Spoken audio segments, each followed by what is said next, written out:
नमस्कार मित्रांनो, माझ्या यूट्यूब चॅनलमध्ये अगदी तुमचं स्वागत मनापासून करतो। तर सर्व शेतकरी मित्रांना हे कळवण्यात येते की आपले जनावर जे आहेत, म्हैस असो बैल असो, जास्त म्हशीचा परिणाम दावणीमध्ये हागतात मित्रांनो। कारण तर बैल कमी टक्के दावणीमध्ये हागतात।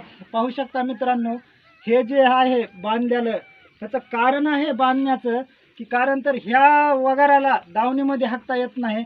आणि दावणीमध्ये हागल्याचा काय परिणाम होतो ते तर तुम्हाला सर्वाला माहीतच आहे। तर दावणीमध्ये आपण जी वैरण टाकली आहे, ती शिल्लक खाऊन राहिलेली वैरण त्याच्यावर जर हागलं तर पुन्हा धुमार खाऊ शकत नाही जनावर।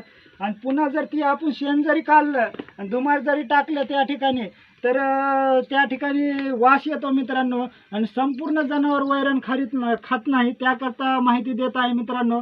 पाहू शकता कसं बांधायचं ते पाहून घ्या मित्रांनो। कारण तर ही आम्ही वरी बांधलेला आहे, कारण तर खाली एक छोटं वासरू आहे। ही दावं इथं खाली बांधायचं मित्रांनो। खाली मेक किंवा पाठीमागं कोणती पण तुमची सोय असेल बांधायची तशी खाली बांधून घ्या मित्रांनो। नाहीतर खाली मेक रवायची आणि मेकाला बांधायचं। फक्त असं बांधायचं की जेणेकरून त्याला दावणीपर्यंत जायला आलं नाही पाहिजे आणि बसता पण आलं पाहिजे मित्रांनो। कारण तर बसता थोडं डाव ढिलं पाहिजे मित्रांनो।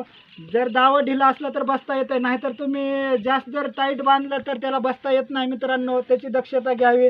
आणि कारण तर ही माहिती प्रत्येक शेतकऱ्यानं करून बघावी। ज्याचे जनावर म्हैस बैल कोणतं पण हा, बैल लाता मारितात, बैलाच्या वाटत जाऊ नका मित्रांनो। म्हैस बांधू देते, बैल लात हाणू शकतो मित्रांनो। कारण तर म्हैस आपलं दुधाची ह्याची त्याची सवय असल्यामुळं पायाला हात लावू देते। बैलाचं कसं असतं, बैल लात मारतंय बैलाच्या, तुमचे जर बैल जर हात लावू देत असले तर बांधून बघा मित्रांनो।